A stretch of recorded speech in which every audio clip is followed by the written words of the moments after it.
Waulkmill Cider started in August 2010. It was basically born from an idea, sat on the internet looking at Scottish variety apples and of course whether Scotland had a cider industry. Finding that it had neither, either an apple juice business or a cider business, I decided to actually start making some apple juice. Sourced some local apples in local walled gardens from old estates. Started trading on farmers markets with the apple juice. Progressed then into making cider as we actually gained more and more surplus apples from the local people from around Langham. So now we make a range of apple products, including spiced apples, cider vinegar, cider itself, and of course seasonal apple juice.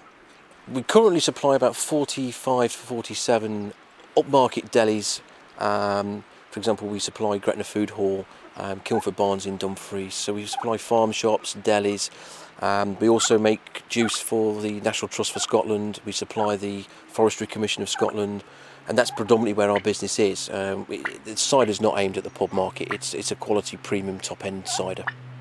Well, Chris approached us at the start of his business, so we were able to provide some generic startup advice. That moved forward to developing and helping him refine his business plan and financials, which supported the application for some financial assistance for specialist equipment to set up his business. Part of that process also identified support required to protect his brand image, so copyright, trademarks and such like. And we've also provided some IT specialist support.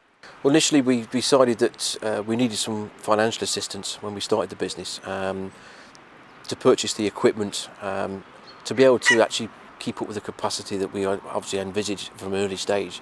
So we had a couple of meetings with the advisor at the Business Gateway, completed a business plan and put that proposal forward, and they helped match fund the funding that we had so that we could buy the equipment that we needed to get to this stage now. Well, Chris, I think, is typical of many of our customers. They listen to our advice, they blend that into their own requirements and tailor it to suit their own needs, which I think is quite appropriate. Chris was then able to manage the acquisition of premises, using the funding, was able to install the equipment, and he's gradually experimented and built his business to develop a really interesting range of products, which I think bode well for the future. We want to be able to produce a totally unique Dumfries and Galloway cider. We want to maintain it as a Dumfries and Galloway cider, so we need as many apples as we possibly can from in the county. In addition to that, we also want to try and put back into the ground lots more of the Scottish variety apples, because eventually we actually want to be able to produce 100% pure Scottish apple juice made from Scottish variety apples.